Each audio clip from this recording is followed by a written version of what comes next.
Hi there, and welcome back to the Knockout Data Insights channel. The last time I did a video was on the day of the US presidential elections, and the topic was predictive analytics using correlations. In that video, I used the performance of the stock market to see how it correlates with election results. And the purpose was to explain what the correlation coefficient is and how it can be useful for potentially predicting the future. And for those of us here in the US, we're going to have a new president in a few days, and I thought it was a good time to follow up on this topic since we had a bit of a break from the trend this time around, and I wanted to see how we can improve the odds of predicting future outcomes and the role that data visualizations can play in it. So while this video will use election data again, this approach to estimating probabilities can be used in many other scenarios. But before I do that, I'd like to quickly recap a few things I covered in the last video since it's quite relevant for today. To recap, correlations are used to measure the relationship between two variables, and correlations can be quantified with a correlation coefficient. For example, ice cream sales in hot weather. You're likely to see a high coefficient.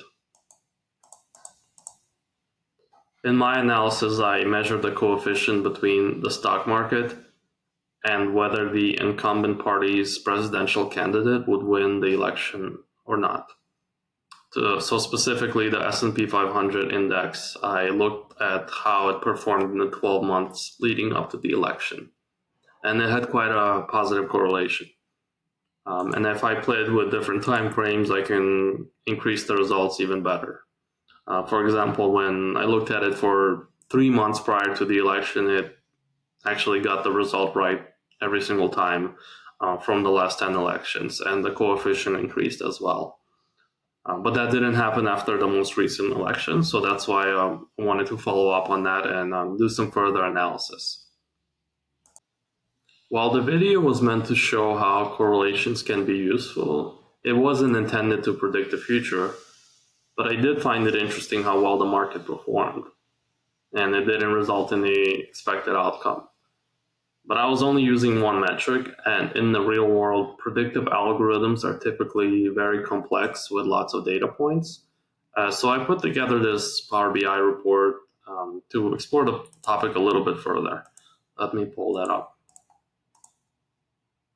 For this video, I'll start from the right because it's what I just covered. The chart in the top right shows the S&P 500, and I'll make it bigger. The blue line represents the value of the S&P 500 at the end of October of every year. And the gray lines, the gray bars represent the election year. So you can see the gray lines are used to highlight the elections to help tell the story. Data analysts and data scientists usually aren't in a position to act on the insights for their company, so it's up to them to present the findings in a clear and concise way. And this is a neat little trick to help you do that, and it can be achieved with a combo chart. I'll post a link to a quick tutorial on that in the description of the video. And then the second chart below that shows it quantifies exactly how much the market was up or down with each year. So here we can see that the market was up 38.5% prior to the 2024 election. So looking at this, and if we compare this to the popular vote win or loss margin, you can see some trends, not in the last year, but you can see that generally the better the market does, the better the candidates do. But it's far from perfect, and I wanted to try to make it better. And I started looking for additional data points to improve on it. And I came across the Consumer Sentiment Index, which is a survey done by the University of Michigan. It's done on the first of every month, and it's quite popular with economists. And it's a survey of Americans to see how well they're doing, what they think of their future, and if they're doing well or they're struggling. So just like the other chart, I highlighted the election years, and then the blue line shows the consumer sentiment index. So here it's a slightly different story. So it did go up in the 12 months before the election, but historically it's actually not that high. It's at it's around in the low 70s, and you see in the past we've done much better. So it's a different story than what the stock market was showing us. In fact, it's down from 4 years ago. That's the metric that I used here. The survey right before the election versus the survey right before the 2020 election, and I compared how they did. So in this case, it dropped by 5 points. So while the stock market was a positive sign for Kamala Harris, this is not. And I found it interesting that the last couple of elections, if you look at these bars, they look kind of similar to the bars of the consumer sentiment index. Different sizes, but directionally, pretty spot on. So I did measure that exactly with the correlation coefficient again. And the consumer sentiment index over this time period, the last 11 elections now, had a 0.77 coefficient, while the S&P 500 one that I did earlier dropped to 25. And it was higher historically. It was 43 last time, 49 before that, but it dropped to 25 after the last election. Whereas the consumer sentiment index has been pretty reliable historically. But the goal here isn't to say like which metric is better, because you're likely to use a combination of things. Perhaps one is too good to be true, because the consumer sentiment index, I estimated it to be correct 89% of the time. So I would say Donald Trump had a 89% chance of winning the election if we were to only use the consumer sentiment metric of comparing against 4 years ago.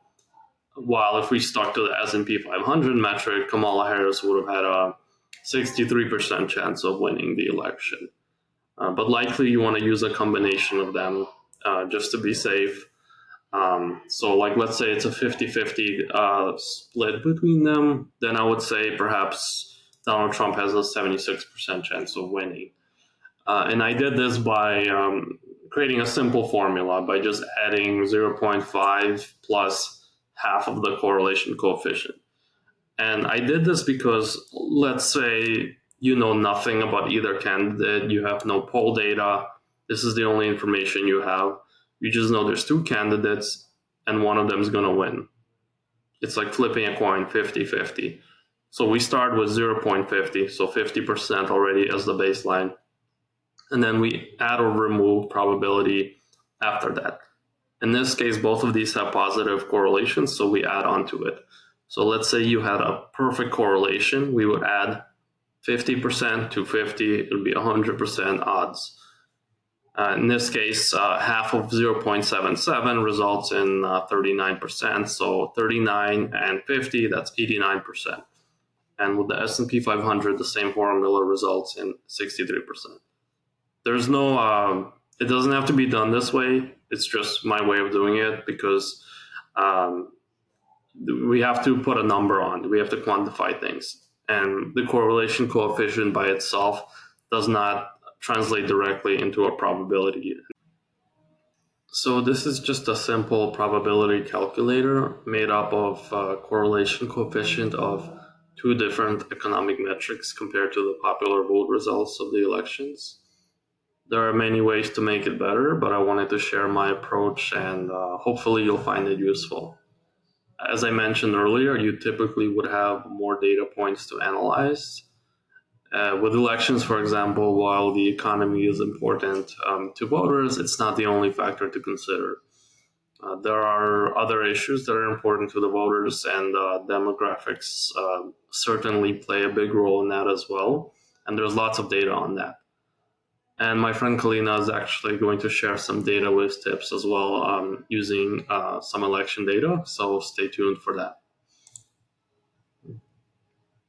I hope you found this useful, and please share any feedback, comments, or suggestions for future videos, and see you next time.